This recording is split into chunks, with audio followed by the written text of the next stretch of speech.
tardes.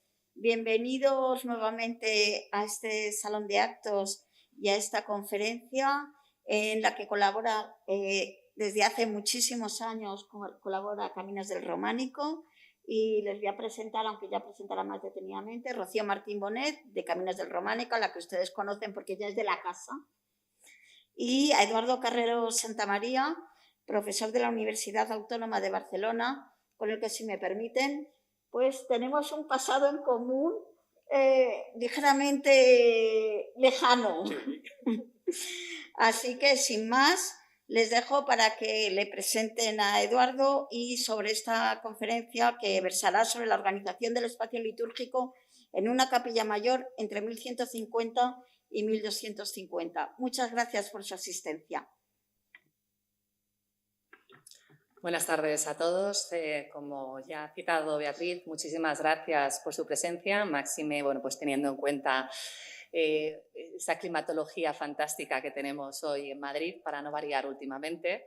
Por supuesto, también agradecer al Museo Arqueológico Nacional el que siga apoyando nuestro proyecto y a Beatriz Camderá por pues seguir escuchándonos, soportándonos y al pie del cañón, cómo no. También agradecer a Eduardo Carrero Santamaría el que se haya desplazado desde Barcelona para acompañarnos y sobre todo para hacernos entender lo importante que es el poder enfrentarnos a un edificio no con una mirada del siglo XXI, sino acercándonos con otra mirada. En cuanto a Eduardo Carrero Santamaría, señalar que él es doctor en Historia del Arte por la Universidad Autónoma de Madrid, con máster en Restauración y Conservación del Patrimonio Arquitectónico por la Escuela de Arquitectura de la Universidad Politécnica de Madrid. Su línea de investigación gira en torno a las relaciones entre la arquitectura medieval europea y la función para la que fue construida, sus cambios de usos a través de la historia y nuestra forma de contemplarla desde el siglo XXI. El principal interés de su trabajo se centra en los conjuntos catedralicios y monásticos analizados desde una perspectiva funcional a través de las fuentes documentales y la interpretación del espacio arquitectónico y urbanístico, desgranando la interacción de usos y funciones a partir de necesidades generadas por la vida cotidiana del clero y la liturgia. Su trabajo ha tenido una destacada proyección internacional, habiendo realizado estancias como investigador invitado en universidades europeas como Coimbra, Poitiers o París. Entre los años 2021 y 2023 ha sido profesor invitado en la Universidad de Bristol bajo un proyecto centrado en el estudio de la liturgia y el canto hispánicos. Ha sido también investigador principal y miembro de equipos de investigación en diferentes proyectos de ámbito estatal dedicados a la historia del arte y de la cultura medieval. Y entre sus publicaciones más recientes, alguno del público ya nos ha enseñado que lleva el propio libro, encontraremos La Catedral Habitada, historia viva de un espacio arquitectónico que, por supuesto, les recomiendo. Sin más, Eduardo, muchas gracias, cuando quieras. Bueno, infinitas gracias por brindarme esta oportunidad de volver a un museo que es uno de los escenarios de mi infancia y, como bien dijo el poeta, el escenario, el paisaje real siempre es el de la infancia, y para mí esta casa, antes de la remodelación tremenda que se llevó a cabo cuando era un edificio de paredes emblanquinadas y con los tesoros y la dama de Elche y colocadas como espacios o lugares de especial veneración para todos, era un lugar muy mágico para un niño pequeño que venía de un barrio de Madrid.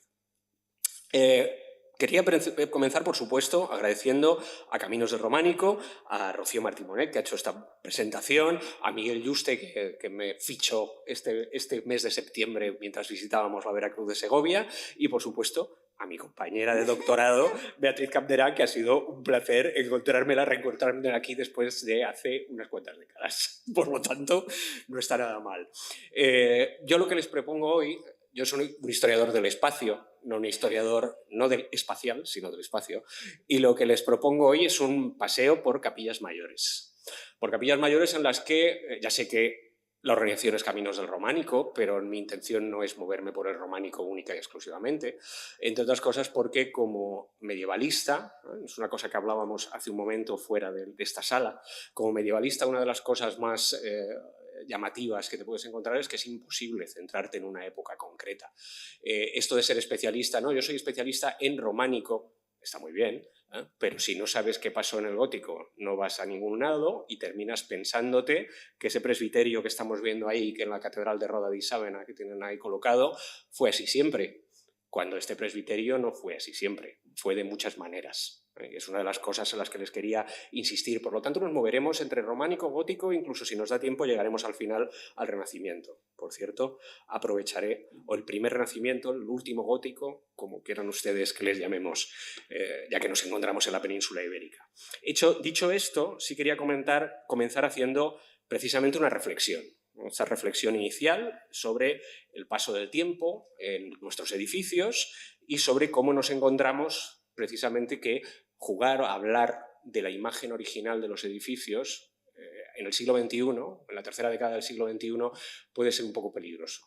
Entre otras cosas porque ahora que nos encontramos como docentes, y se lo digo porque estoy muy vinculado últimamente a asuntos de realidad virtual, cuando nos encontramos ante la posibilidad de establecer paisajes de realidad virtual, enseñando o queriendo enseñar cómo era un espacio en una época determinada, quizá una de las cosas más peligrosas, entre comillas, que podamos hacer es decir a la gente, desde el mundo de la academia, que eso era así. Y eso no era así. Eso es como nosotros nos imaginamos que era. Entonces, plantear y decir, subrayar desde el principio ese asunto, ahora que tenemos o que podemos hacer una visita virtual en Notre Dame de París a cómo era Notre Dame en determinados momentos de su historia, lo primero que tenemos que decir es, a partir de las fuentes, unos historiadores, arquitectos, arqueólogos han pensado que Notre Dame pudo ser así, no que Notre Dame fue así. Entonces, establecer esta primera reflexión creo que es muy interesante. Se lo quería mostrar con un ejemplo que utilizo mucho con mis alumnos y que me parece interesante, que es el caso de la Catedral de Trento. Es la única catedral de la que les voy a hablar fuera de la península. Es la Catedral de Trento y este precioso anónimo que hoy conservamos en el Museo del Louvre, donde está representada la Catedral de San Vigilio. Aquí la tienen en la segunda mitad del siglo XVI, momento en que en el cuadro se recupera la celebración o se representa la celebración del Concilio de Trento, de una de las primeras sesiones del Concilio de Trento, en Trento. Por lo tanto, dentro de la catedral. Las siguientes ya saben que fueron en Roma y demás. La representación de la catedral es una representación de la catedral tal y como se encontraba en la segunda mitad del siglo XVI, que no es muy diferente de cómo se encontraba en la Edad Media.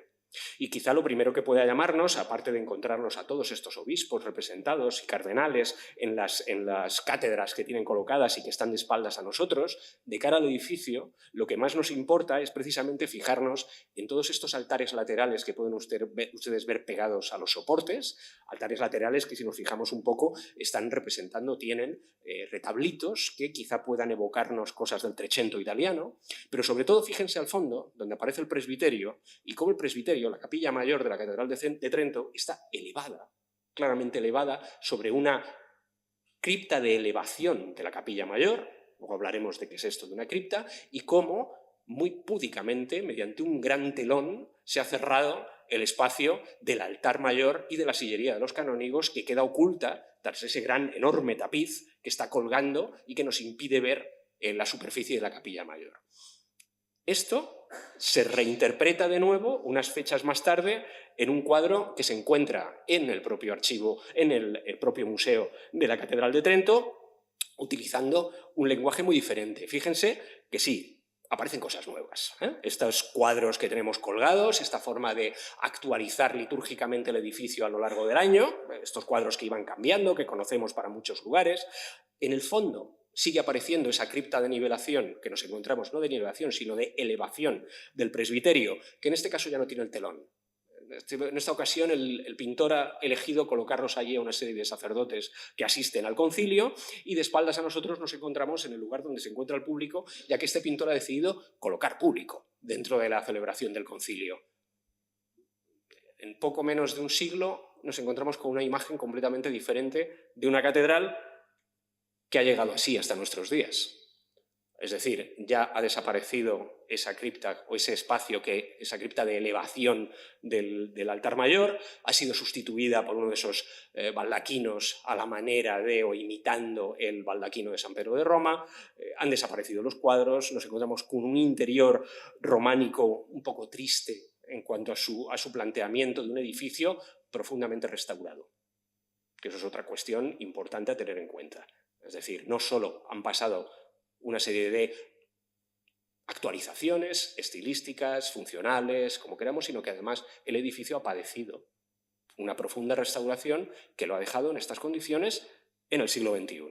Es decir, no podemos imaginarnos en realidad cómo pudo ser el edificio. Les he traído un ejemplo peninsular para ejemplificar lo que aquí les comento. Es la Catedral de Santo Domingo de la Calzada. Y ante los retos que los historiadores, arquitectos, restauradores, nos encontramos a la hora de enfrentarnos a un edificio de estas características. Como bien saben, la Catedral de Santo Domingo de la Calzada nos dio la gran sorpresa de, una vez se empezó a desmontar el retablo de Damià Forment para restaurarlo, el hallazgo en los soportes de la cabecera de toda la escultura románica que todos ustedes conocen muy bien. Todo ese conjunto escultórico románico. El gran problema, ¿qué hacemos ahora? Si tenemos una cabecera con esta escultura románica, pero es una cabecera que en un momento determinado del siglo XVI es ocupada por un retablo elaborado por uno de los mejores escultores españoles del Renacimiento, que además hace un retablo con una interpretación eucarística de una calidad espectacular, que además tiene una respuesta en precisamente las tribunas del edificio románico, donde se coloca la capilla del Santísimo, que se podía ver desde el óculo. Bueno, pues como ustedes saben muy bien, la solución fue trasladar el monumental retablo, una vez restaurado, al transepto norte de la catedral, con toda una serie de problemas de crítica que hubo alrededor de por qué se había hecho esto, cómo se había hecho esto, críticas que, por cierto, acabaron en los tribunales. Por lo tanto, este problema de actualización, transformación, remodelación del espacio no puede ser más claro en el momento en el que además relacionamos este retablo con la estructura del coro de los canónigos que se encuentra en medio de la nave, que aquí podemos ver desde la zona occidental de la tribuna, con toda esta vista en la que ya no está el retablo. No está el retablo de Damià Forment, es decir, ese espacio renacentista, llamémoslo así, de colocación del coro, el retablo, ha desaparecido, ha sido cambiado por algo mejor, no, por algo diferente, como todas las épocas son diferentes y como todos los momentos de cada catedral son diferentes al anterior, aunque nosotros debemos tener en cuenta que el concepto de patrimonio y de conservación del patrimonio que nos afecta, que tenemos nosotros, no es el mismo que había en el siglo XVI. Y que si en el siglo XVI Damià Forment es encargado de hacer ese enorme retablo, es porque ya no les interesaban las esculturas románicas de los soportes que a nosotros nos gustan tanto. Y somos nosotros los que tenemos el juicio para decir, ¿y qué hacemos ahora? ¿Quitamos el retablo, no lo quitamos? ¿Documentamos, no documentamos? Bueno, pues es un problema de primera magnitud que a la hora de interpretar el espacio de una capilla mayor, de un transepto, a la primera cosa que nos tiene que llevar a ser conscientes de algo es al efecto del paso del tiempo, uno, y dos, a los fenómenos constantes de actualización de los edificios que se nos olvidan en muchas ocasiones. Y que un edificio como la Catedral Vieja de Salamanca, otra de las sorpresas que tuvimos a finales del siglo XX con el descubrimiento, entre comillas, de las pinturas del transepto y su restauración, pero unas pinturas que en un primer momento quedaban desleídas por el emblanquinamiento de la catedral, por el encalado de la catedral, y que cuando aparecen nos demuestran un activísimo mundo funerario en la Catedral salmantina durante la Baja Edad Media, que había ido colocando y recolocando estos retablos pintados que daban una imagen muy diferente a la que pudo tener la Catedral de Salamanca a finales del siglo XII.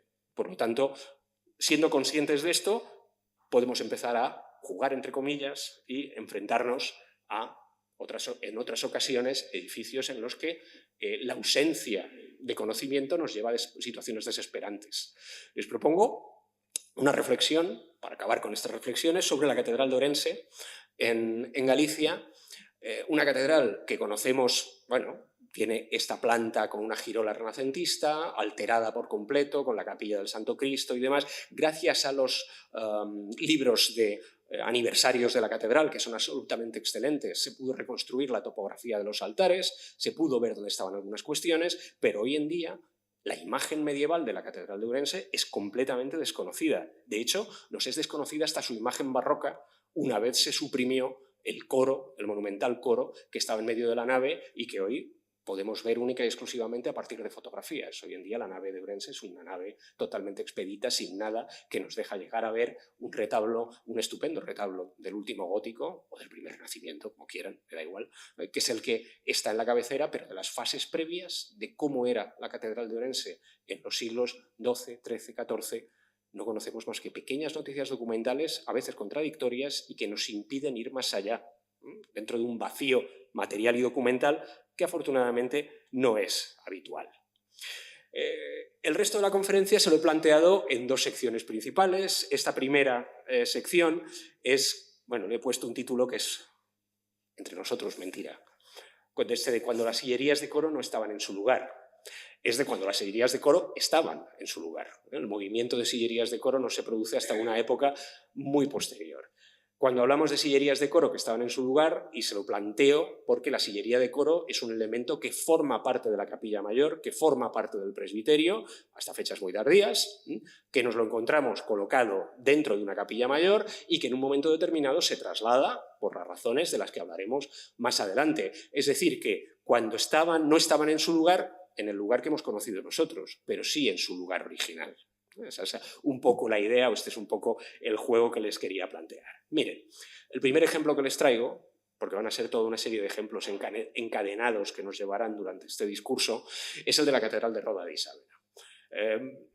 Sorprendentemente, es el único ejemplo de una gran tribuna coral que hemos conservado en toda la península. Aquí tienen una vista desde el tramo inmediato al coro que se sitúa a los pies, donde nos encontramos este frente con una cripta en la que a posteriori se coloca el sepulcro de San Ramón, y un edificio que nosotros hemos de ser conscientes de una cosa básica, y es un edificio en el que nosotros la imagen que tenemos aquí es la imagen del siglo XXI. No es la imagen ni de antes de las restauraciones del siglo XX, ni de antes de las remodelaciones barrocas, es la imagen del siglo XXI. Y como imagen del siglo XXI nosotros lo tenemos que entender por muy aficionados al románico que seamos. Y después por el paso de una serie de intervenciones muy cuestionables durante unos años determinados en la catedral y muy complicadas como para desarrollarlas aquí. Sí quería mostrarles esta imagen especialmente evocadora, este Valentín Carderera, artista que se dedica a hacer una serie de viajes por distintos edificios y nos deja una colección preciosa de dibujos que hoy se conserva en la Fundación Lázaro Galdiano y en donde ya nos está dando las claves. No estamos viendo todavía fotografías de la colección de la Diputación de Aragón, donde hay una serie del Gobierno General de Aragón, donde hay una serie de imágenes preciosas previas a la restauración. En este caso es un dibujo de cuando Carderera visita en 1840 o hacia 1840 la catedral, y que ya nos están hablando, en primer lugar, de que la cripta no estaba limpia como la que vemos hoy, sino que la cripta estaba cubierta de yesos, tenía sus vallas de entrada, sus rejas, sus elementos, que la parte superior hemos perdido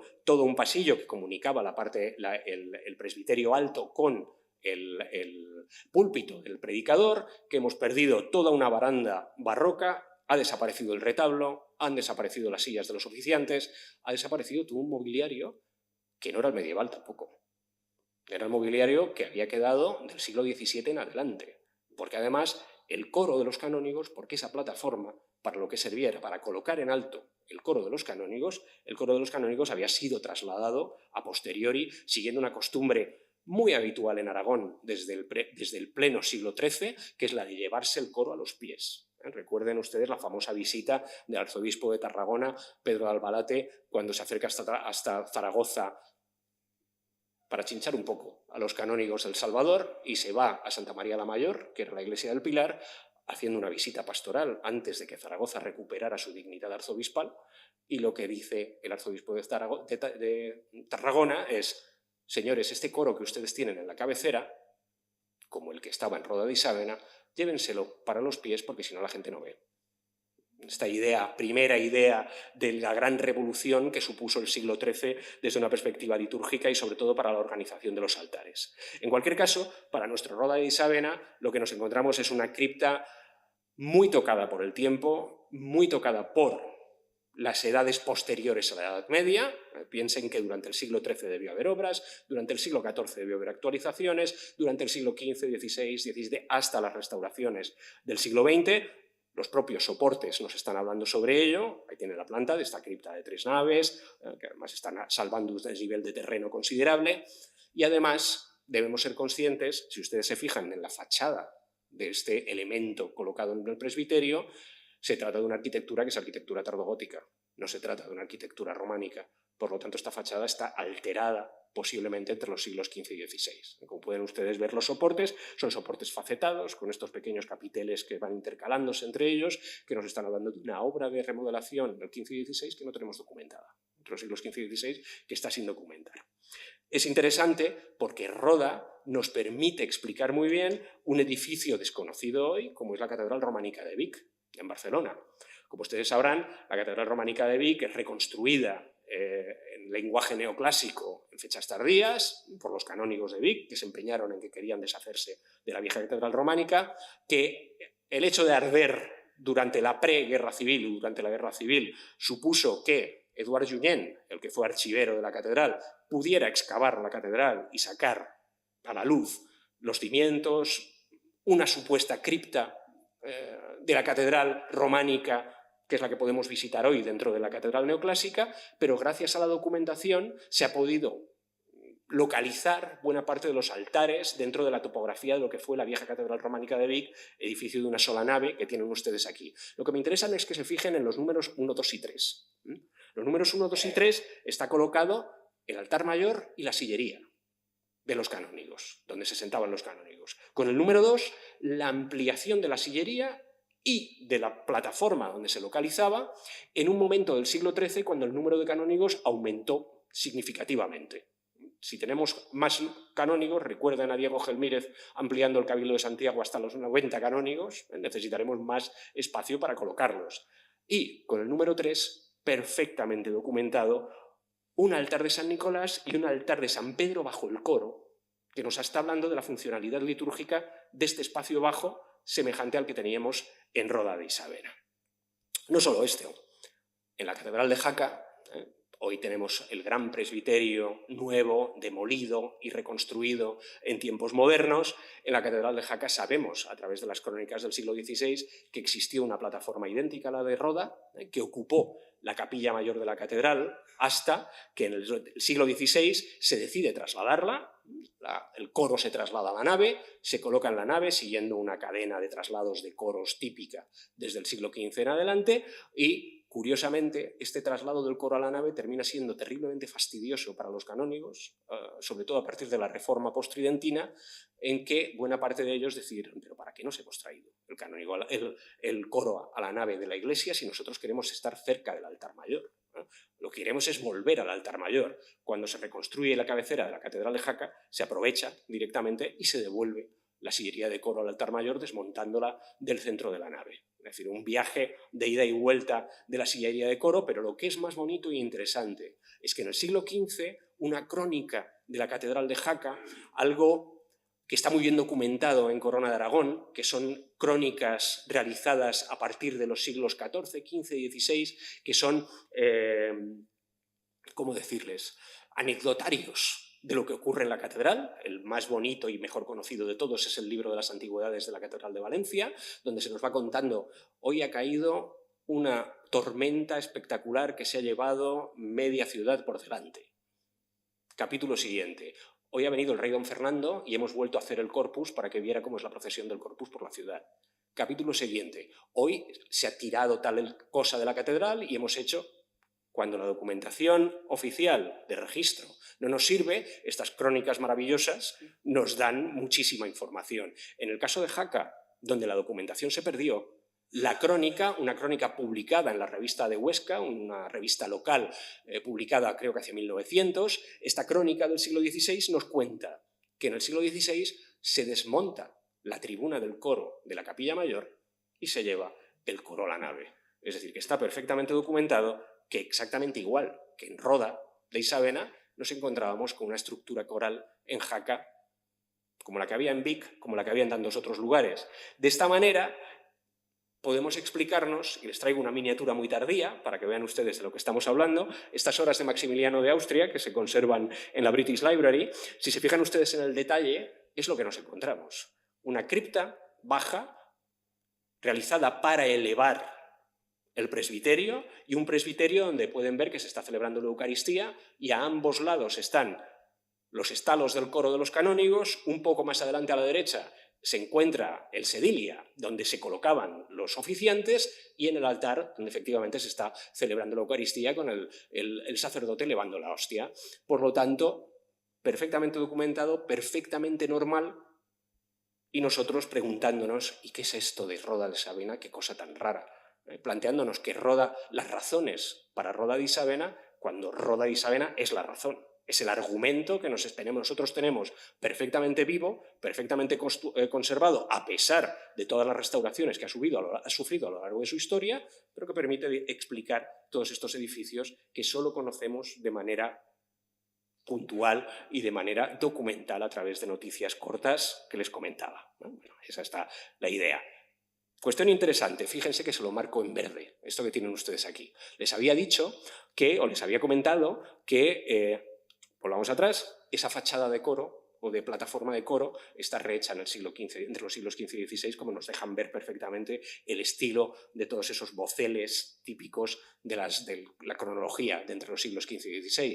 Pues bien, y esto es una propuesta, creo que al igual que se documenta en Vic, muy posiblemente en Roda hubo una ampliación de la primera cripta presbiterial, de la primera cripta para elevar el coro, y que muy posiblemente sus dimensiones llegaron o pudieron llegar hasta aquí. Es decir, se trataba de una cosa mucho más amplia y que además nos explica muy bien los actuales desniveles que sí podemos ver en el suelo de la catedral, que son muy llamativos, ¿eh? Si cualquiera de ustedes que conozca Roda sabe muy bien que pasearse por la catedral de Roda conlleva ir andando y subiendo entre diferentes niveles muy singulares que muy posiblemente estén explicados por la existencia de una plataforma coral mucho más amplia que lo anterior. Y llegamos a Barcelona. De la Catedral Románica de Barcelona tenemos muy pocas noticias. Sobre esta capilla mayor de la Catedral Románica de Barcelona se ha insistido en la posibilidad de que tuviera una cripta. Esta idea de la cripta de la Catedral de Barcelona, que viene desde hace varias décadas, que se planteara, se basa no en otra cosa que, si ustedes recuerdan, en la Catedral Gótica existe una cripta de Santa Eulalia, donde hoy nos encontramos el sepulcro de Eulalia, bajo el presbiterio de la catedral. Ya Josep Bracons hace tiempo planteó la posibilidad de que esta cripta hubiera sido un cambio de fábrica dentro de la estructura original. Hoy en día la cripta de Santa Eulalia es muy conflictiva porque sabemos que se remodela en tiempos modernos, pero no sabemos qué es lo que se hace. Y se hacen cosas muy difíciles y muy complejas a la hora de estudiar. Si hoy en día uno se fija en la entrada de la cripta de Santa Eulalia y sobre todo en los laterales del interior, se da cuenta de que aquello ha sido alterado en unas fechas en las que, desgraciadamente, por ahora, porque el archivo de la Catedral de Barcelona es una caja de sorpresas, por ahora no tenemos noticias de cómo se altera esa zona baja de la catedral gótica. Pero si nos vamos a la románica, no hay constancia documental de la existencia de esta cripta, como sí tenemos en Vic. Ninguna. De hecho, en la Catedral Románica de Barcelona sí que tenemos un documento fascinante, un documento en el que ha insistido recientemente Nil Ridé, el técnico de archivo de la Catedral de Barcelona, en el que se nos dice precisamente que el sepulcro de Eulalia no estaba en la cripta, sino que estaba arriba, detrás del altar mayor. La realidad de existencia de una cripta en la Catedral de Barcelona, la Catedral Románica, quizás se limitara a un espacio bajo, sobrelevado sobre unos peldaños, que tenemos documentado en buena parte del románico aragonés y del románico catalán, como ustedes bien conocerán, de varios edificios en donde estas criptas que sobrelevan el presbiterio las hemos conservado sin que tenganlo en cuenta, una funcionalidad litúrgica real.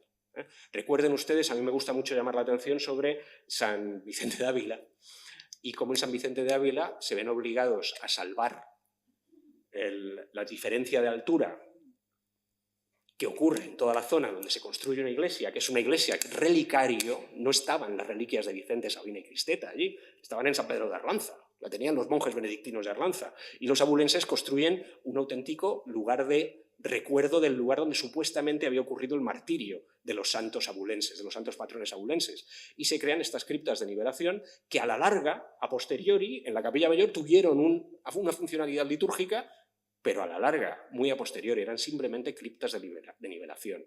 Es que nuestro imaginario romántico a veces nos lleva por imaginarnos estas criptas oscuras, con reliquias y demás, cuando las reliquias estaban hechas para verse y adorarse, no para ocultarse. Es un elemento importante. Jugando con esta idea de las reliquias colocadas en presbiterio, les llevo hasta Portugal. a un edificio al que yo tengo mucho cariño, a pesar de que es un edificio que, como bien saben, en buena medida está construido en el siglo XVIII, después del tremendo terremoto, y reconstruido con la labor de reconstrucción de monumentos, de restauración y reconstrucción de monumentos que se llevó en tiempos de la dictadura de Salazar. En cualquier caso, de la Catedral de Lisboa tenemos muchas noticias y una que a mí especialmente me llama la atención. Aquí tienen las dos etapas principales de la Catedral de Lisboa. La cabecera románica, esta triple cabecera románica, que es el primer edificio, y la cabecera que deja Alfonso IV de Portugal, el rey que vive en la primera mitad del siglo XIV, que reconstruye la cabecera con esta enorme girola y capillas radiales con el fin de convertirla en un auténtico panteón de la aristocracia lisboeta. Él mismo se entierra junto a su mujer Beatriz de Castilla en el interior de la cabecera y deja las capillas de la girola para los aristócratas lisboetas que se las compraron para ir colocando sus sepulcros. A mí lo que me interesa es que tenemos muchas evidencias documentales sobre la llegada de unas reliquias y la colocación de unas reliquias en el presbiterio de la Catedral de Lisboa que eran perfectamente visibles y no estaban en ninguna cripta.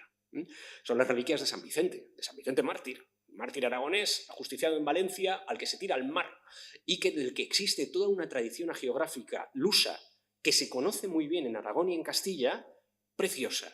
La tenemos en el frontal de Liesa, que se conserva hoy en la Diputación de Huesca. Fíjense, donde se nos cuenta toda la historia de Vicente, cómo es ajusticiado, cómo es martirizado, finalmente se le tira, le quieren atacar los lobos, los cuervos le defienden, que es el cuervo, el animal protector de Vicente, finalmente se le tira al mar, unos pescadores le encuentran, allá por Faro, al sur del Atlántico portugués, y se lo llevan para Lisboa, donde les espera un rey que acaba de declararse independiente de León, o ser independiente de León, como era Afonso Enríquez, en una ciudad que acaba de ser tomada a los musulmanes, como es la Lisboa de 1147, y, milagro, aparecen los restos de un santo hispánico, de un santo de la Hispania, de la antigua Hispania, que son colocados no en San Vicente de Afora, como se pretendía, que era el primer monasterio, el monasterio que recibe además la advocación, sino que se llevan a la catedral, en una de estas furtas sacras, en una de estas operaciones de vamos a hacernos nosotros con las reliquias, se llevan a la catedral y es lo que tienen ustedes representado en el frontal de Liesa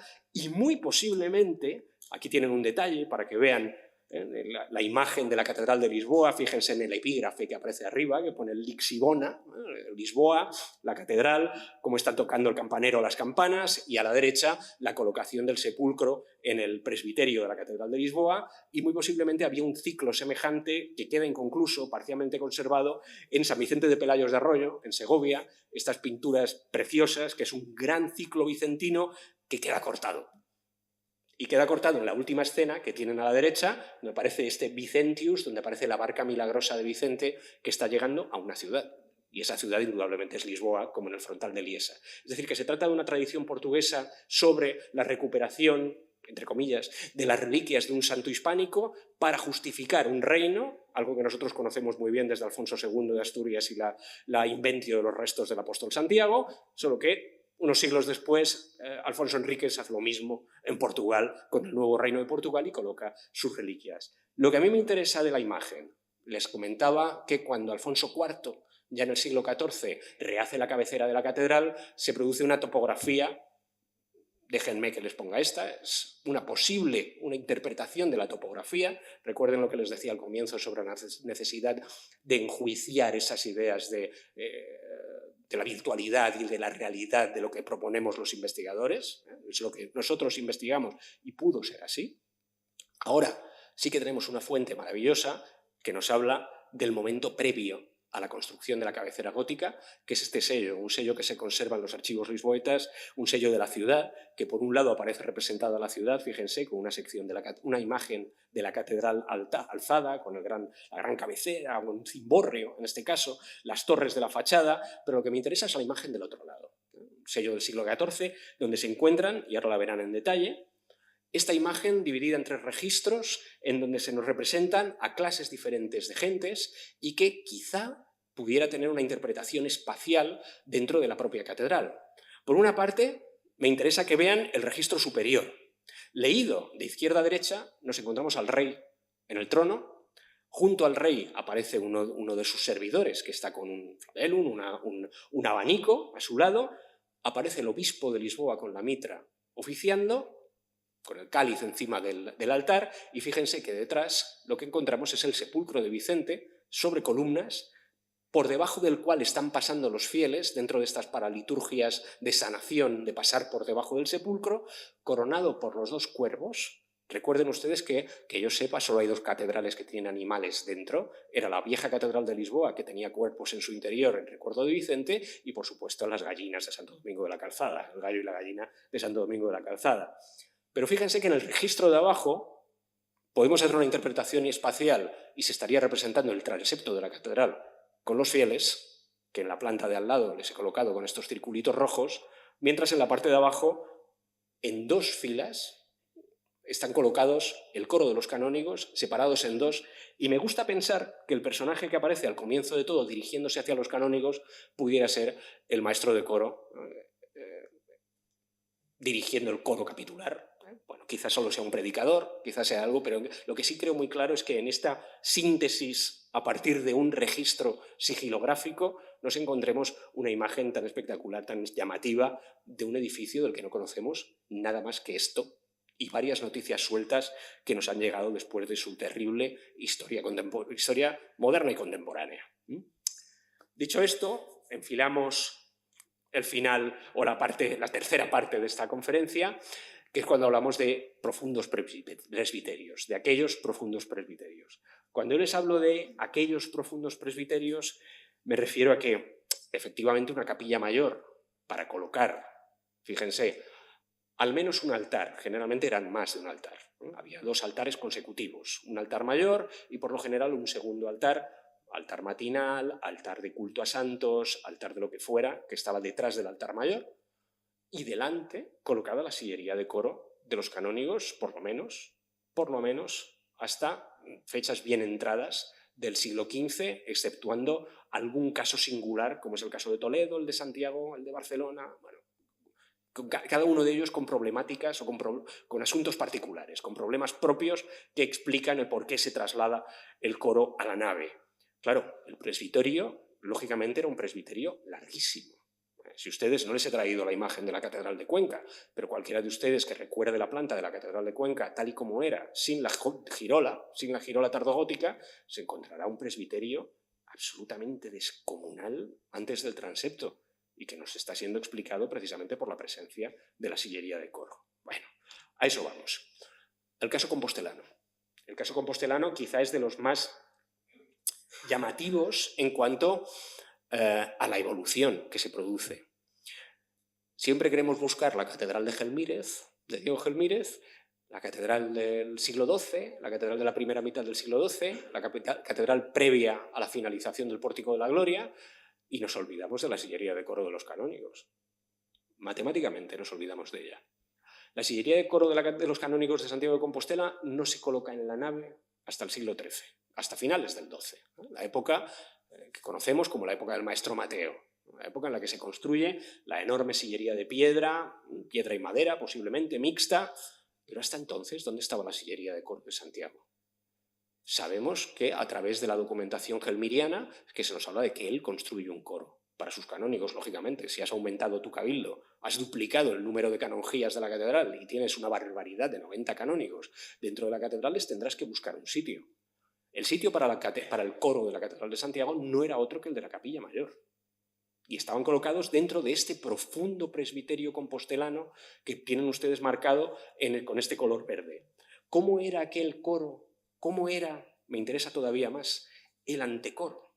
Es decir, ¿cómo era la fachada como la que veíamos en Roda de Isábena hacia la nave y que podían ver los fieles? No sabemos nada, absolutamente nada. Caemos en la total desesperación, ni la más remota idea de cómo podía ser este antecoro antes de que se desmontara la sillería de la Capilla Mayor y se llevara hasta la nave. No lo sabemos. El caso es que, efectivamente, a finales del siglo XII, a la vez que se ha finalizado la catedral, la fachada occidental, con el Pórtico de la Gloria, los 3 pisos, con la cripta del Pórtico de la Gloria enlazando con la tribuna de la catedral románica, nos encontramos con que se hace una construcción monumental, que es el gran coro compostelano de piedra y madera que ustedes conocerán porque en el Museo de la Catedral se muestra esta restitución a partir de piezas que habían ido quedando y que se descubrieron durante las excavaciones de Manuel Chamoso Lamas después de la Guerra Civil. Y nos encontramos con un intento de recuperación que ya había realizado Manuel Chamoso y que continuaron después Ramón Otero y Ramón Izquierdo Perrín, y que fue objeto del famoso libro que publicó la Fundación Pedro Barrio de la Maza sobre el coro del maestro Mateo. En cualquier caso, lo que a nosotros nos interesa, ahora mismo está siendo revisada toda esta cuestión alrededor del coro por el profesor Prado Vilar en Santiago de Compostela, pero sí que nos encontramos este enorme coro que ocupaba 3 tramos del edificio, de la bóveda o bajo la bóveda románica, rehaciendo por completo el altar mayor. ¿Cuál es la razón para que un modelo bien conocido en toda Europa de localización de sillería de coro en la capilla mayor fuera en un momento determinado trasladado hasta la nave en una catedral como la de Santiago de Compostela? Durante mucho tiempo se habían utilizado argumentos argumentos varios. Se había dicho, no, es una influencia del mundo de los monasterios y del cister, no, es una influencia de tal cosa, es una influencia de tal otra. No, lo que se está haciendo es dejar libre la capilla mayor. ¿Y por qué se quiere dejar libre la capilla mayor compostelana? Para que lleguen los peregrinos, no es para otra cosa. Toda la paraliturgia de peregrinos que hay en la capilla mayor compostelana es complicadísima, entre otras cosas porque, como saben ustedes bien, no hay reliquias. No hay reliquias que se puedan tocar, palpar, que se pueda sacar el relicario en procesión, toda la historia relicaria compostelana es contemporánea a nosotros. Las reliquias se pierden, toda esta historia sorprendente alrededor del asunto. El caso es que sí hay que dejar que los peregrinos tengan la experiencia del altar mayor construido encima del sepulcro de Santiago, según la tradición, y que vayan a su misa particular en ese segundo altar del que les hablaba, que tienen ustedes colocados detrás de ese muro rojo de compartimentación. Cuando hacia finales del siglo XII se rehace todo este espacio, se plantea algo, y aquí sí que les pongo un milagro, que es la conservación de esta imagen. Esta imagen es una imagen que se dio a conocer hace ya varias décadas, que yo le he dedicado un par de textos, que es una miniatura que realiza un miniaturista del entorno flamenco, en este caso para la cofradía de Santiago de Tournai, que coloca este frontispicio haciendo una representación de la capilla mayor de Santiago de Compostela, representación maravillosa porque es como una fotografía de época. Nuestro miniaturista indudablemente había estado en Santiago, indudablemente conoce el edificio. Tanto es así que representa el altar mayor, las rejas, el retablo que estudió Serafín Moralejo de forma triangular que tienen ustedes de plata en segundo término, y representa el muro de separación entre el altar mayor y la capilla de la Magdalena, que si ustedes recuerdan bien ya aparece documentada en el Codex Calistino como el lugar al que los peregrinos o donde los peregrinos asistían a las misas matinales que les eran dedicadas. Saben ustedes que en Santiago de Compostela no todo el mundo entraba cuando quería y salía cuando quería. Existía todo un ceremonial determinado en el que la catedral se abría durante unas horas para que los peregrinos pudieran entrar y realizar ese famoso viaje desde el transepto norte al transepto sur, saliendo por el transepto sur. En cualquier caso, lo que aquí se nos representa es incluso el gran ciborio tardogótico, este baldaquino tardogótico que tenemos perfectamente documentado. Todo nos indica, todo nos lleva a pensar en que el miniaturista conocía la catedral y además conoce las costumbres de la catedral. Fíjense que encima de ese muro de separación entre un altar y otro de la cabecera, una vez ha desaparecido el coro, se nos representa la imagen sedente de Santiago y los peregrinos subidos en ese muro de separación abrazando la imagen igual que se hace todavía hoy. Es decir, el rito, el espacio y el porqué lo tenemos perfectamente claro. En el momento en el que un profundo presbiterio deja de hacer las funciones de acogida al clero de la catedral, que eran los encargados de estar allí, y es utilizado para otra cosa, replanteado para otra cosa, una explica la otra y da las razones para la otra. Trasladamos el coro para dejar esto aquí. Ojo, el coro de Santiago siempre fue un problema para el cabildo de la catedral. Y esta idea de devolver al coro a la capilla mayor siempre está permanentemente en la cabeza de los canónigos compostelanos prácticamente desde la Baja Edad Media. Y todavía no había llegado Trento. Es decir, es que nos hemos ido a no sé cuántos metros de la capilla mayor y además entre medias se nos coloca la gente. Imagínense o piensen ustedes en el problema que significa tener el coro en la nave, un transepto sin nadie, entre comillas, tan sin nadie que tenemos que construir una vía sacra, un pasillo de comunicación con la Capilla Mayor, porque los canónigos ni ven, ni pueden acercarse, ni pueden experimentar la liturgia, que al fin y al cabo son ellos los que están el objeto de esta liturgia. Fíjense que en el siglo XIII el obispo don Juan Arias plantea una cosa maravillosa, y es que dice, bueno, tenemos el coro en medio de la nave, no nos gusta esta solución, ¿qué podemos hacer? Y don Juan Arias se planteó una auténtica locura, que fue la de tirar abajo la cabecera de la Catedral de Santiago y construir una enorme cabecera gótica que tienen ustedes aquí y que conocemos gracias a la primera publicación de Puente Míguez, que sacó a la luz estos restos que hasta hace pocas décadas o hace una década y media estaban ocultos. Ahora los pueden ustedes ver, ¿no? Si salen por la Corticela pueden ver estos restos, que son los restos de la cimentación de la cabecera gótica de la Catedral de Santiago, que no se llega a terminar. Se llega hasta cierta altura de muros y todo este espacio que tienen ustedes aquí, no sé si con el cursor, ¿ven ustedes el cursor? ¿Sí? Bueno, pues todo este espacio que tienen ustedes se construye alrededor, todos estos espacios, para los que conozcan Santiago, de la Quintana de los Mortos, nombre muy elocuente, pues todo este espacio de la Quintana de los Mortos queda cerrado para convertirse en un gran cementerio, pero sin terminarse la obra de la cabecera de la catedral. Quedó sin terminar, ya en tiempos del barroco se decidió que aquello, allá en el siglo XVI, perdonen, se decidió que aquello no funcionaba, que aquello no se iba a acabar nunca y se tiraron abajo y quedaron estos restos, que son los que podemos ver hoy, del enorme proyecto de don Juan Arias. ¿Cuál es la razón para que don Juan Arias se planteara la construcción de una cabecera tan descomunal como esta? Entonces, es que no es la reconstrucción gótica de la Catedral de Santiago, es construir una cabecera de 1, 2, 3, 4, 5, 6, más de 6 tramos de bóveda de crucería prolongando la cabecera gótica. Les puedo asegurar que la intención de don Juan Arias era este coro, devolverlo a la capilla mayor, posiblemente detrás del altar mayor, con el único fin de que los canónigos volvieran a tener el contacto con la liturgia que se oficiaba en el altar mayor, a pesar de la presencia de los peregrinos.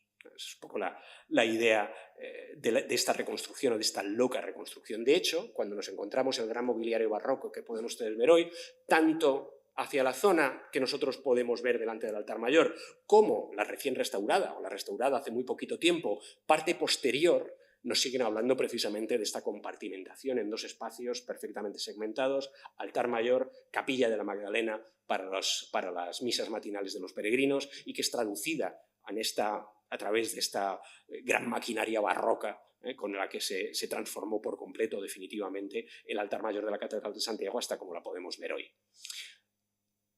Continuamos con otro caso, y les he dicho que nos iríamos más adelante. Bien, a mí es un caso que me gusta muy especialmente, que es el de Palencia. La Catedral de Palencia, ya saben, planteada desde finales del siglo XIII, que queda un poco a la sombra, o quedó un poco a la sombra de Burgos, de Toledo, de León, de los grandes edificios del gótico castellano. La Catedral de Palencia parece quedar un poquito a la sombra, un edificio que, a pesar de que ahora el Cabildo siempre llevan esta cosa de la bella reconocida en vez de la bella desconocida, bueno, pues esto de... Muy bien, pero la Catedral de Palencia nos da las claves para muchas cosas fascinantes. Fíjense, les voy a marcar en color azul la fase inicial de la catedral. Eso es lo que se plantea en un primer momento, hasta el transepto. La Catedral de Palencia no tiene un doble transepto. Esta idea de que hay un doble transepto es falsa. Esto que tienen ustedes aquí son capillas laterales, no se trata de un transepto, es un tipo de articulación, 3 capillas que desembocan en una capilla más pequeña y a partir de aquí ya nos encontramos el desarrollo de las capillas de la girola y llegan hasta el transepto. Las obras de la catedral quedan paradas. De hecho, fíjense que todas estas bóvedas son bóvedas tardías, ya con levantadas entre los siglos XV y XVI, que finalizaron las obras. Pero a nosotros lo que nos interesa es esto. ¿Por qué nos interesa? Miren, aquí, en la zona de la capilla mayor, aparece una desgajada una capilla, que es la llamada capilla del Sagrario. Una capilla que no es otra cosa que otra de esas retrocapillas que se construían en la parte posterior del presbiterio, como la que acabamos de ver en Santiago de Compostela, solo que de forma muy distinta, en un lenguaje muy diferente, que es este lenguaje estupendo de Maestro y Sambart, estos maestros del gótico que estudió nuestro colega Juan Carlos Ruiz. En cualquier caso, esta capilla, esta retrocapilla tras el altar mayor de la Catedral de Palencia, hoy queda totalmente desdibujada por la evolución a posteriori de la catedral. Conocemos muy bien a quién es el responsable de esto. Es un obispo, uno de estos obispos potentes dentro de la política castellana de la época, que es Sancho de Rojas. Sancho de Rojas, que acaba siendo arzobispo de Toledo, nada más y nada menos. Y que en Toledo además construye otra capilla funeraria, además de haber fundado otras dos previamente. Todo un personaje. Bien, Sancho de Rojas es obispo en Palencia algo más de 15, 14 años. Antes de irse como arzobispo a Toledo, funda esta capilla y no es otra cosa que una adición a las obras de la catedral. La propuesta de restitución del espacio de la capilla mayor palentina es la que tienen en el medio. Estos serían los pasos de evolución. Fíjense, en color verde a la izquierda es todo ese enorme presbiterio que habría servido para colocar el coro de los canónigos, el altar mayor y la retrocapilla de don Sancho de Rojas. Esa obra queda parcialmente paralizada, pero, ojo, conservamos estos muros laterales que tienen aquí, que hoy en día forman parte de la capilla mayor de la catedral. Esos muros laterales son los muros del trascoro original que habría acabado en esta zona de aquí,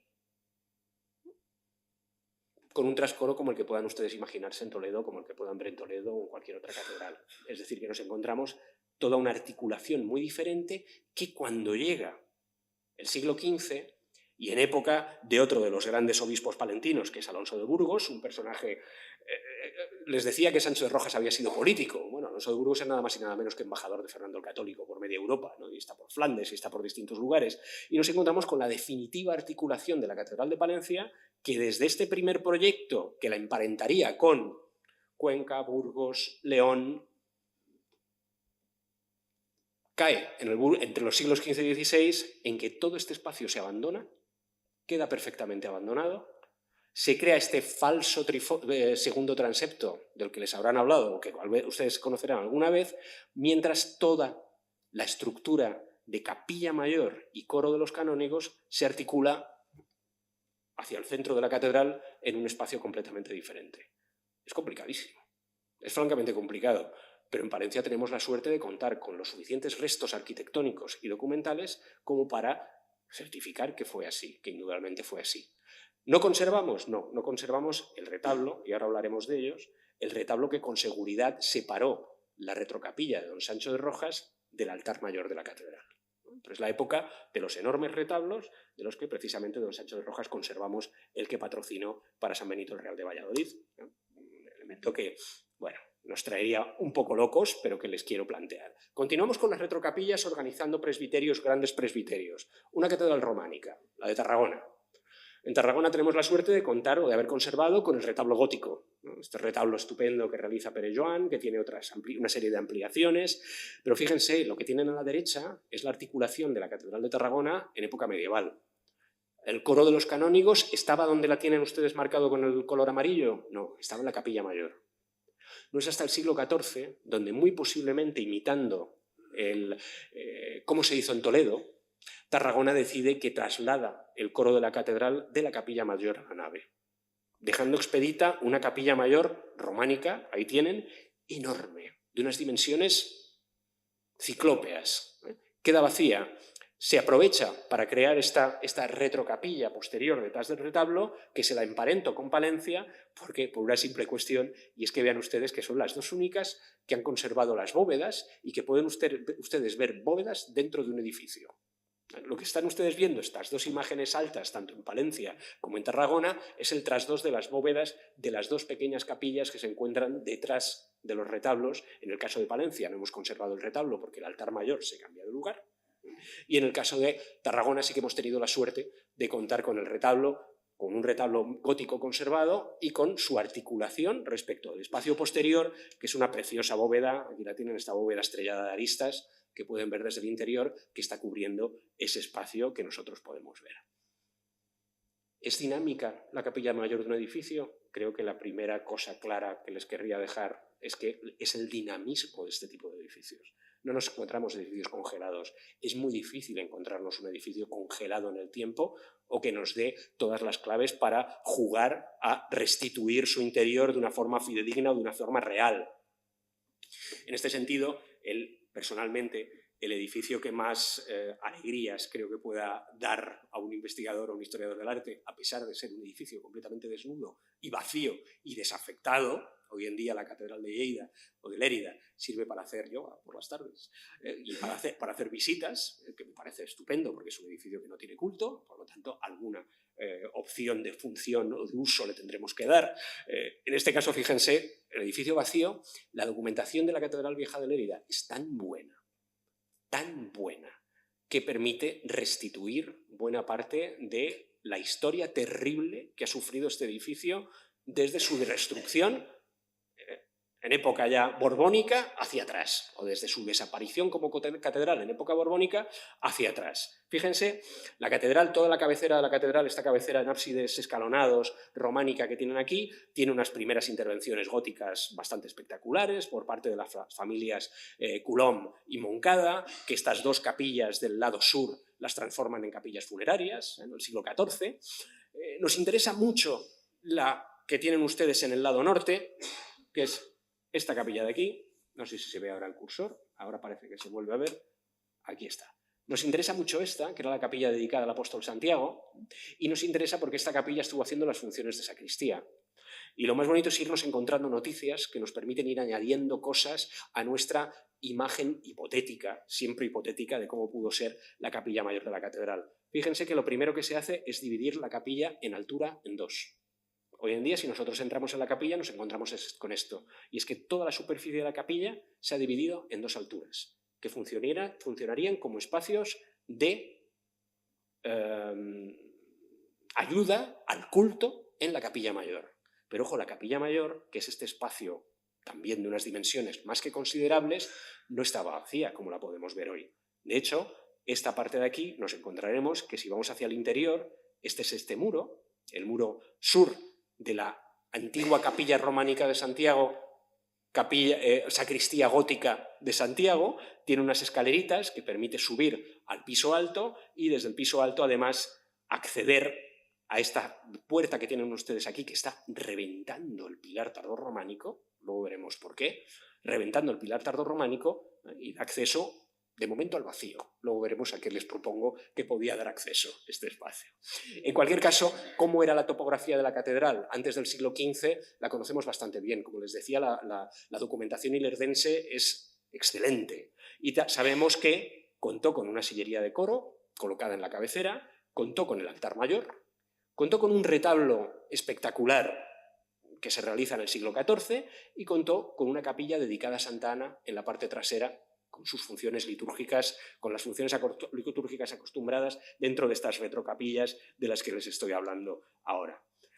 Este es el muro norte que tienen ustedes aquí. Bien, pues este muro norte, antes de que se abriera esta monumental puerta tardogótica, fue decorado con todo un ciclo cristológico en el que, como simple curiosidad, en esta credencia que tienen ustedes aquí, en realidad no es una credencia, es un relicario, en este gran relicario estaba colocado la reliquia del Santo Pañal de Cristo, que era la que se veneraba dentro de la Catedral de Lérida y que precisamente coincide, aquí lo tienen, con la escena del pesebre. Por lo tanto, tiene su lógica que esté tapada con todo este ciclo pictórico. Junto a este ciclo pictórico, fíjense hasta dónde llega y dónde nos encontraríamos la sillería de los canónigos, aquí colocada. Y además se le añadió ese espectacular retablo que estudió la profesora Francesca Español, realizado por Bartomeu Robió, retablo que ha tenido una historia muy desgraciada porque se encuentra distribuido entre distintos museos, el propio Museo de Lérida, el Fine Arts Museum de San Francisco, es decir, una simple muestra para que vean ustedes una gran pieza retablística que es hacia donde vamos o hacia donde me interesa que vayamos. Les hago una propuesta. Fíjense a la izquierda, pueden ver una imagen alterada de la imagen vacía que hoy tenemos de la Capilla Mayor de Lérida. Fíjense que les he puesto el retablo, unas dimensiones aproximadas del retablo, el altar mayor, nos faltaría la sillería de los canónigos y un embarrado, posiblemente un embarrado con unas cortinas que permitía pasar a la parte posterior a esa capilla de Santa Ana de la que les hablaba. Con la flecha roja tienen marcada la puerta que nos llevaba al vacío, que les comentaba hace un momento. Pues bien, esa puerta, sin lugar a dudas, tiene que ver con una estructura de madera muy posiblemente dedicada a iluminar el altar mayor con cirios y que tenemos que relacionar con algo que sí conservamos en foto, que es el corredor de los cirios de la Catedral de Palma de Mallorca que Antoni Gaudí se llevó por delante dentro de la restauración, reconstrucción, remodelación que realizó de la capilla de toda la Catedral de Mallorca en 1903 de la mano del obispo Pere Joan Campins. Esto que tienen ustedes aquí es de los poquitos restos que teníamos de la articulación litúrgica y de los elementos litúrgicos de la Catedral de Palma, que era este corredor del ciris o corredor de los cirios, que estaba realizado para colocar, iluminar, con una serie de elementos, fíjense que todavía podemos ver los elementos colocados para clavar los hachones, en una pieza de carpintería absolutamente espectacular que hoy conservamos rehecha, recolocada en distintos lugares de la catedral. Pues muy posiblemente en Lérida lo que nos encontrábamos era una pieza, un elemento de salida que permitía al sacristán que fuera, al encargado, al niño de coro que fuera, salir a iluminar el interior de la cabecera de la catedral a partir de ese elemento que da al vacío. Bien, les comentaba que en Lérida teníamos unas cortinas, vamos ya enfilando hacia el final.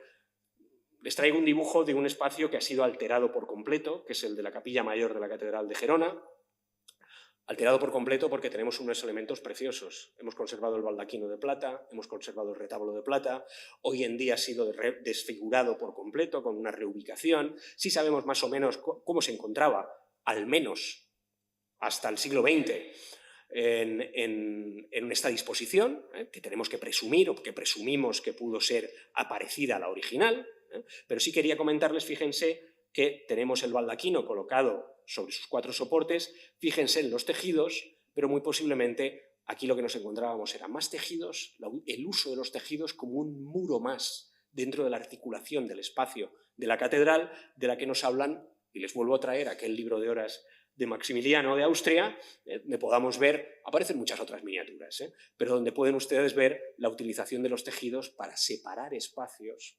No solo tenemos un gran muro, como en Santiago de Compostela, sino que tenemos esta alteración, separación de los espacios mediante tejidos que limitan un altar mayor de la parte trasera, de esta parte trasera dedicada a retrocapilla, a lo que queramos, que muy posiblemente existió en Gerona. Bien, 3 últimos ejemplos, y les dejo que se marchen a seguir bajo la lluvia. La Catedral de León. ¿Qué ocurre cuando llegan los grandes retablos a partir del siglo XV? Piensen ustedes en toda la retablística del siglo XV y todos estos monumentales retablos. Bien, les traigo 3 ejemplos que creo que van a ejemplificar muy bien el problema ante el que nos hallamos. Los grandes retablos volvieron a insistir en esta compartimentación interna de los enormes presbiterios. Piensen ustedes que lo que nosotros hoy vemos en León es siglo XXI, en realidad es siglo XX. Siglo XX, lo que nos ha dejado el siglo XX. León originalmente tenía un enorme retablo que estaba un tramo adelantado, como estudió la doctora Ángela Franco, conservadora de esta institución, en un artículo precioso, todo se ha dicho. Bueno, tenía un retablo mayor, adelantado, que es el que realiza Nicolás Francés, ahora lo verán en un dibujo del siglo XVIII que se conserva en la Catedral de León, y tenía la sillería, una sillería que no se mueve de allí, de la capilla mayor, hasta fechas muy tardías. León es de los que se negaron a mover la sillería en un primer momento y al final se vieron obligados a trasladarla del lugar. Pero en cualquier caso tenían la sillería de coro, una imagen que no tiene nada que ver con la que nosotros podemos ver hoy de la catedral. Esta era la superficie del retablo. Es un dibujo previo a su desmonte en el siglo XVIII, donde nos encontramos escrito, fíjense que son 5 calles de retablo, donde se nos dice a qué estaba dedicado cada calle de los retablos, a los santos patronos de León, clarísimamente, que tenían gran devoción. La parte posterior, fíjense que tiene acceso a través de estas 2 puertas. En la zona central es donde nos encontraríamos la imagen titular de Santa María de Regla, y toda esta descripción de qué había en cada uno de estas tablas pintadas por Nicolás Francés y que conservamos fragmentariamente hoy en día entre distintos museos. Una pieza enorme que separaba 2 ámbitos que además hacia la zona de la Girola contaban nada más y nada menos que con el sepulcro del rey fundador de la catedral, de Ordoño II, y su revisión dentro de la catedral gótica, colocado en la zona de la capilla mayor. Bien, fíjense en esta línea de imposta que tenemos aquí y en el recrecimiento del muro en toda esta zona. Este recrecimiento del muro no es otra cosa que obligarnos, el sepulcro de Ordoño es un sepulcro del XIII, rehecho o actualizado en el siglo XV, y en toda esta parte posterior lo que se nos está es no permitiéndonos ver la tramoya del retablo. Toda la parte posterior del retablo que queda oculta por este alzado, que ojo, ustedes me dirán, bueno, ¿y por dentro cómo era? Miren, tenemos la suerte, ahí tienen para que vean la tramoya del retablo de la que les hablaba, pero fíjense, esta es una fotografía durante las obras de reconstrucción, literal reconstrucción de la Catedral de León. Fíjense cómo hacia la parte interior del muro todavía nos encontrábamos con esta misma línea de imposta que está dividiendo las dos fases de elevación de este muro de cierre en la zona de la girola y que obedece a la presencia de este enorme retablo. Claro, crear toda esta serie de espacios es complicadísimo, es difícil, da problemas. Bien, en breve, por ahí andaba Alfonso de Vicente, en breve nos encontramos con la Catedral de Ávila y en breve en la Catedral de Ávila nos encontramos con una primera nueva costumbre, que es la de pegar el retablo a la estructura posterior de la girola. Se cierran los arcos de la girola, dejamos de ver los arcos de la girola en un edificio que también tuvo el coro en la Capilla Mayor, que es el de como tienen ustedes en la imagen de la derecha, con la colocación del coro en la zona del presbiterio.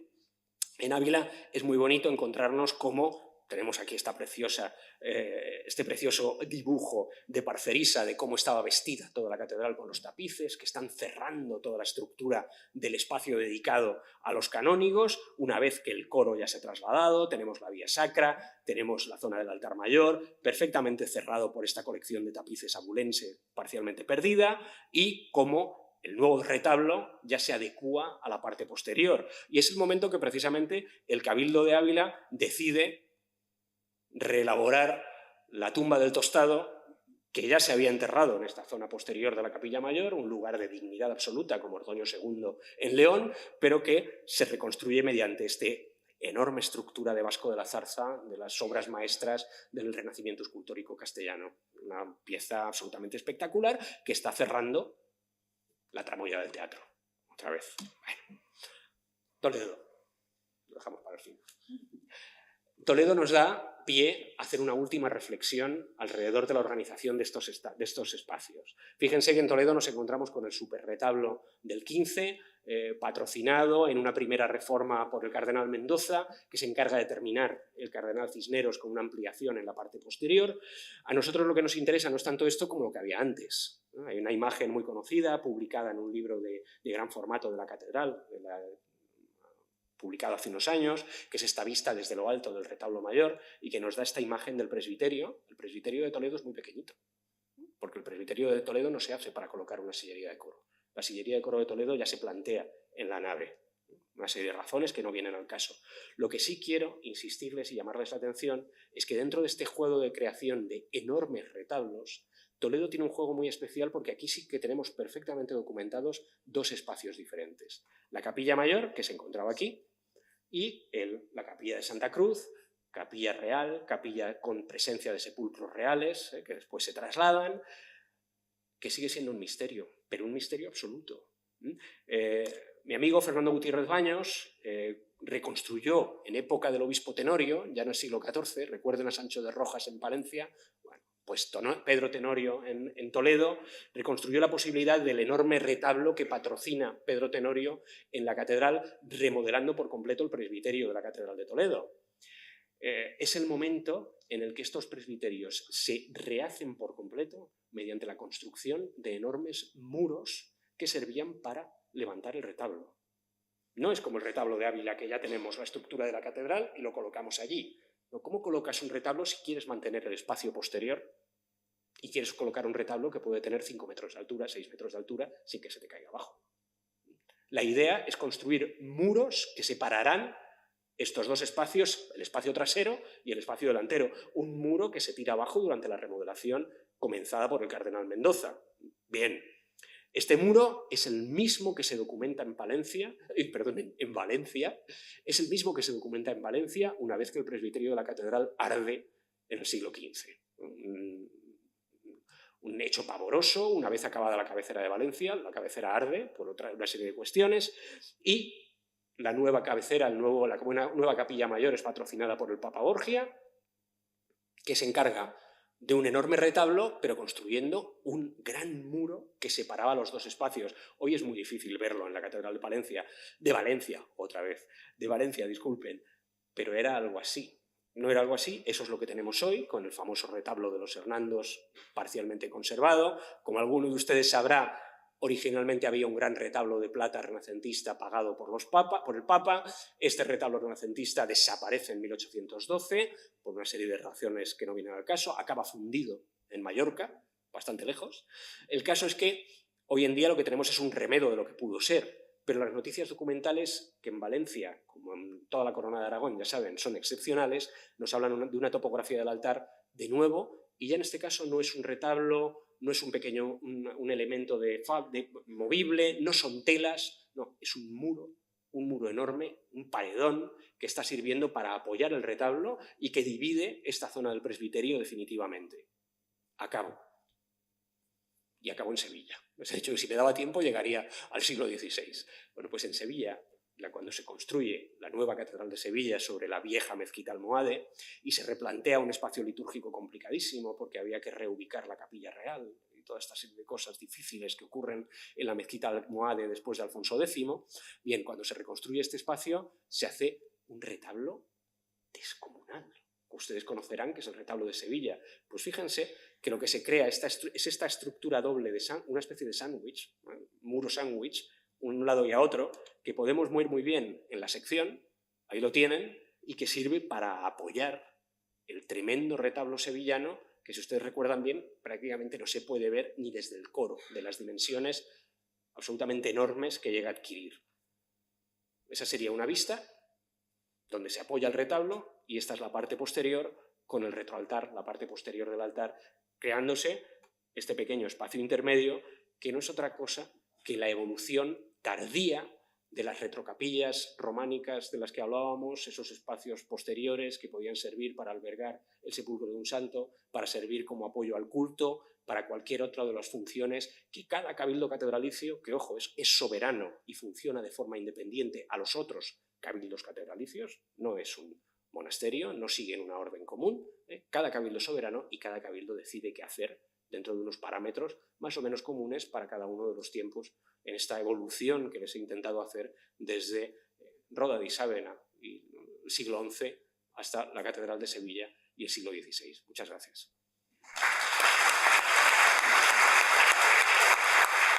Muchas gracias a nuestro ponente, gracias por haber aceptado la invitación, gracias por mostrarnos esa sabiduría de estos edificios como un libro abierto en el que podemos ir eliminando ciertas capas para llegar a esa idea original y simplemente dar paso a las preguntas que tengan ustedes. Bueno, muchas gracias en primer lugar, doctor Carrero, porque ha sido interesantísimo. A mí, por lo menos, esta es una parte que me gusta muchísimo. Y yo le iba a preguntar, lo que se refiere a las retrocapillas, bueno, servían para distintos usos, ¿no? Según lo que quisiera el obispo, como se ha dicho. Pero ¿había alguna razón para colocarlas precisamente detrás del altar? No hay ninguna razón en especial. Fíjense, yo les puedo hablar de posibilidades de interpretación. El hecho de que en cada lugar sean diferentes obedece a esto, a que cada edificio es soberano y cada cabildo catedralicio siempre le damos al obispo más papel del que tenía en la catedral. Hay algunos obispos como Gelmírez, como Sancho de Rojas, como Cisneros, que mandan mucho y tienen a un cabildo que a veces se rebela y estas cosas, pero la catedral tiene dos estructuras políticas diferentes, que son por una parte el obispo y por otra parte el cabildo, y el cabildo es soberano, y el cabildo funciona, muchas veces nos olvidamos de él, pero recuerden la cantidad de obras de las que se encarga el cabildo en la catedral de Santiago y que siempre se las intentamos colocar a algún obispo o algún arzobispo cuando en realidad es el cabildo el que está detrás. Bueno, dicho esto, el hecho de que sí, son polivalentes, existe esta polivalencia dentro de la arquitectura medieval que se nos olvida muchas veces, porque el romanticismo y las restauraciones del siglo XX nos han dejado edificios muy desnudos, muy vacíos de vestuario litúrgico, de mobiliario litúrgico, incluso se nos han arrancado los coros de las naves, aquella denuncia que tenía el profesor Pedro Navas Cués permanente sobre el arranque de los coros de las naves y todas estas cuestiones, que fue un fenómeno muy habitual durante el siglo XX español. Bien, el caso de que las retrocapillas, algunas de ellas han desaparecido, otras son de muy compleja identificación, como es el caso de la capilla del Sagrario de Palencia, que les comentaba hace un momento. Cuando uno entra en la Catedral de Palencia, la primera impresión que tiene es la del caos de distribución del edificio, porque obedece a una redistribución del siglo XVI. No del siglo XVI, sino del siglo XV, llevada al máximo durante el siglo XVI. Que las retrocapillas se colocaran detrás del altar mayor, hay una clave. Bueno, en realidad hay dos. Una, que buena parte de estas retrocapillas estuvieron haciendo las funciones de espacio auxiliar al culto, como una sacristía menor. Claro, uno dice, en Santiago de Compostela, donde estaba la capilla de los peregrinos, también hacía las funciones de sacristía menor, hacía las funciones de sacristía menor y está perfectamente documentado. Sí, es esta polivalencia que a nosotros nos resulta tan rara y tan singular en nuestro siglo XX del movimiento moderno, en donde el pasillo de tu casa es el pasillo de tu casa, el comedor es el comedor y el baño es el baño. No, pues en la Edad Media estos espacios podían ser varias cosas. Recuerdo un caso claro, que es el de la Catedral de Ávila, antes de la construcción de este enorme retablo que tienen ustedes ahí, que les he mostrado, y antes del traslado del coro, en Ávila se nos dice que los sacerdotes se revistieran, y es un documento temprano, que los sacerdotes se revistieran detrás del altar. Está hablando detrás del retablo. Existía esta retrocapilla en Ávila. Es decir, esa función de ayudar al culto es la que en algunos casos determinó que estuviera colocada precisamente detrás del altar mayor. En otras ocasiones nos encontramos que es uno de los ábsides laterales, el que está funcionando como sacristía y espacio de ayuda al culto. Esa muy posiblemente es la razón. Segunda razón que le propongo, son propuestas. Siempre pensamos en los edificios con girola, o cuando tienen girola. La girola es una pieza funcionalmente litúrgica. ¿Para qué sirve una girola? Para procesionar. Para las grandes procesiones que iban en circuito altar y daban la vuelta a todo el presbiterio sistemáticamente. Las grandes procesiones son estas, cuando hay girola. Se va, se da toda la vuelta al presbiterio y se vuelve al presbiterio. Caso muy bien documentado, Valencia. Ahora lo he dicho bien. Valencia. Cuando no hay girola, ¿qué se hace? Pues tenemos un documento muy bonito. Les hablo ahora de una catedral francesa, que es el de la Catedral d'Angers. En Angers tenemos un costumbrero litúrgico precioso, donde nos dice cómo precisamente la retrocapilla, detrás del altar mayor, hace las funciones de girola y se hace la procesión, se entra en la retrocapilla y se sale por el otro lado. No hay girola. No nos hemos gastado la cantidad de dinero indecente que costaba construir una girola. Y estamos que un ábside, un gran ábside, un ábside de dimensiones considerables, está haciendo estas funciones para hacer el circuito alrededor del altar como manda la liturgia. Estas son las dos razones que le planteo para que exista. ¿Por qué se coloca una retrocapilla ahí? Por esto. Vale. Muchas gracias. Nada. Esta tendencia de mover el coro para que facilite la visión, o sea, llevarlo atrás, de alguna manera popularizar, ¿no?, el culto. Parece que es una tendencia en la península, en diversas épocas, ¿no? Sobre todo, me pareció entender el siglo XV. Sí. ¿Fuera de la península ibérica es lo mismo o parecido? Sí, hay muchos casos. Nosotros hemos tenido el problema que desde la Ilustración siempre hemos jugado a hablar de un modo de catedral a la francesa y un modo de catedral a la española. La francesa es la que tenía el coro en el presbiterio, la española es la que tenía el coro en la nave. En la nave, excepto Santiago de Compostela, Toledo, Barcelona, Tarragona, y que sepamos documentado el del Pilar, que no sabemos si se llegó a hacer o no, pero en el Pilar también, en la iglesia medieval del Pilar, según las disposiciones del obispo Pedro de Albalate, se lleva hacia los pies, no sabemos si se llegó a hacer o no, pero exceptuando estas 4 catedrales más la iglesia de Santa María la Mayor de Zaragoza, todos estos edificios, todos los demás edificios tuvieron el coro en la capilla mayor. Claro, y nos resulta muy extraño ver un edificio sin el coro en la capilla mayor, pero este modo francés era igualmente español. No, lo que sí puede ser español, entre comillas, es esta costumbre preconciliar, pretridentina, de decir, no, vamos a llevarnos el coro a la nave, que es esta escalada que se produce durante el siglo XV de llevarnos el coro a la nave, que ocurre en todas partes, más o menos. Oye, pues parece que el coro se lleva a la nave. Finalmente aparece el documento. Hace escasas fechas, un buen amigo, el profesor Jesús Criado Mainar de Zaragoza, decía, he encontrado el documento donde dice cómo se lleva en el coro de Zaragoza hacia la nave. Es muy típico. Ahora, sí, lo que me preguntaba, sí, ¿existen estos coros en la nave en el resto de Europa? Vayas a Inglaterra. En Inglaterra encontramos coros en medio de la nave por todas partes. Coros en el transepto por todas partes. En Suiza, territorio actual Suiza, entonces Suiza no existía como país, la Catedral de Sion. La Catedral de Sion, una estructura, un trascoro espectacular en medio de la nave. Y le digo un último caso, porque es un caso muy bonito y muy llamativo, incluso llegamos a tener un coro poligonal debajo de la cúpula, que es el caso de Santa María de Florencia, de la Catedral de Florencia, donde el coro estuvo colocado justo debajo de la cúpula de Brunelleschi, en donde se produjo uno de los episodios más oscuros de la historia de los Medici, con un asesinato mediceo ahí en medio del coro. Y era un coro poligonal que pueden ustedes ver reconstruido en el Museo de la Ópera del Duomo, es una preciosidad, y muy llamativo, porque dicen, cuestión de popularización de la liturgia, evidentemente. El transepto se convierte en el lugar al que los fieles asisten a ver qué es lo que se está pidiendo desde, bueno, no tanto la reforma gregoriana como la aparición de los grandes liturgistas del siglo XIII, que son Guillermo de Urando y el Papa Inocencio III, que son los creadores de un gran corpus de liturgia del siglo XIII, que es un reflejo en buena medida de lo que estaban proponiendo las órdenes de los mendicantes. En el caso de los dominicos está muy claro, hay que dejar ver, y hay que dejar ver, ¿qué hay que dejar ver? El alzamiento de la hostia, que es el momento clave, el momento en el que se produce la presencia real de Cristo dentro de la Eucaristía. Y como hay que dejar ver, además no solo eso, hay que dejar ver y hay que dejar escuchar la palabra, donde están los púlpitos en el transepto. Por lo tanto, creamos el transepto como un espacio muy populoso, lleno de gente, que era donde podían asistir los fieles en las catedrales. No sé si le he contestado. Gracias.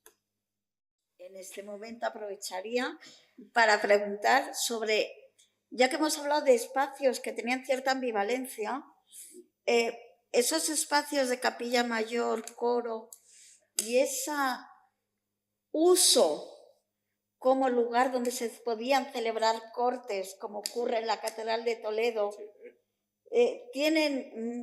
ese uso tiene también relación en esas posibles ampliaciones, en esos posibles cambios. Es que el uso civil de la catedral se nos olvida en muchas ocasiones. Cuando se quiere proclamar algo, ¿dónde lo proclamas? En la catedral. Cuando María de Molina dice, que ya no soy considerada por el Papa como una... ¿qué palabra usamos para hablar de María de Molina? Por haber cometido pues, cierta consanguineidad con mi marido y demás, el Papa ya no lo considera como pecado. ¿Dónde lo promulga? En el coro de la Catedral de Burgos. Es decir, el coro sirve como lugar de proclamación en una época en la que no había, no les voy a decir redes sociales, pero no existía un lugar desde el que proclamar las cosas. Está claro, ¿no? Cuando cortes en Toledo nos podemos encontrar la famosa reunión del Toisón en el coro de la Catedral de Barcelona, que dejó el coro de la Catedral de Barcelona completamente pintado con las armas de los representantes de las casas nobiliarias del Toisón, o que componían la orden del Toisón. Pero el coro como lugar de reunión y representación fuera del mundo eclesiástico, desde luego que sí, muchas veces, muchísimas veces y en toda Europa. La Carta Magna de los ingleses, donde se proclama en una iglesia y se coloca en la puerta de las iglesias. Cuando Lutero decide decirle al Papa ¿dónde lo coloca? En la puerta de una iglesia. Y el escándalo es la puerta de una iglesia y además el hecho de que ya pudiera contar con una imprenta para colocarlo por todas partes, ¿no? Ese es el gran éxito de la Reforma. Pero sí, es utilizar la iglesia como marco para proclamar cosas. ¿Tienen más preguntas?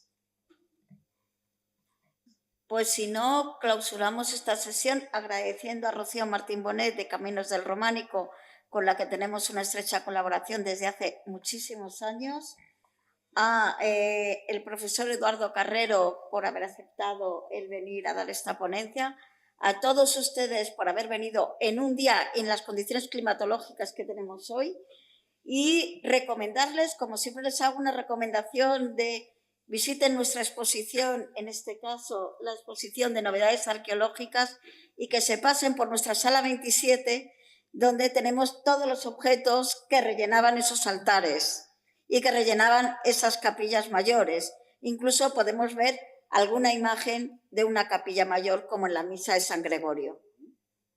Así que, sin más, nos despedimos y espero que nos encontremos prontamente. Muchas gracias.